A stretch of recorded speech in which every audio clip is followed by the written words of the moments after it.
Ukraine ने फ्रांसीसी bunker buster bomb से रूस को गहरे जख्म दिए हैं।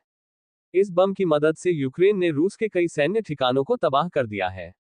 ये बम मजबूत कंक्रीट की दीवार को भी भेदने में सक्षम है।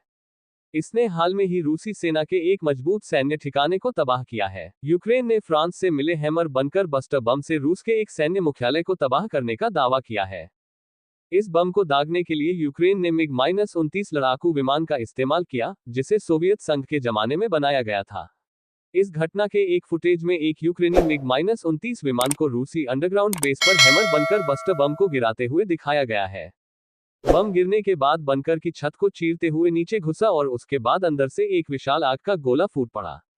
इस विनाशकारी हमले के बाद बंकर के अंदर से काला धुआं निकलता नजर आया। इसके बाद से ही सवाल उठ रहा है कि फ्रांस का हैमर बंकर बस्टर बम कितना शक्तिशाली है। फ्रांस के हैमर बंकर बस्टर बम को सफ्रान ग्रुप ने विकसित किया है। ये सभी मौसम में काम करने वाला स्मार्ट एयर टू सरफेस हथियार है, जिसकी स्टैंड ऑफ क्षमता बहुत ज्यादा है।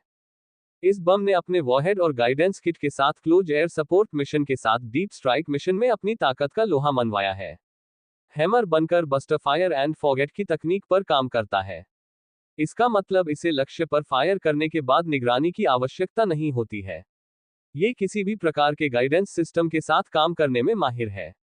इसे दुश्मन के ठिकानों पर दूर से ही दागा जा सकता है। इसका अर्थ ये हुआ कि हैमर बंकर बस्टर बम की स्टैंड ऑफ रेंज बहुत ज्यादा है। हैमर बंकर बस्टर बम में एक साथ कई लक्ष्यों पर हमला करने की क्षमता है। ये बम अलग अलग आकार का होता है।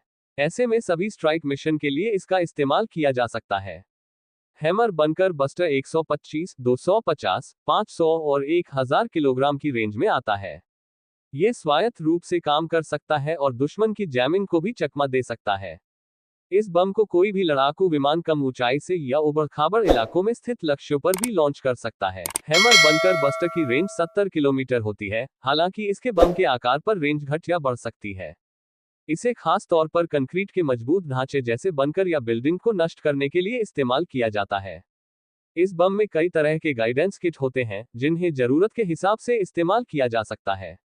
बड़ी बात यह है कि हैमर बंकर बस्टर को पश्चिमी और रूसी दोनों देशों के लड़ाकू विमानों पर तैनात किया जा सकता है।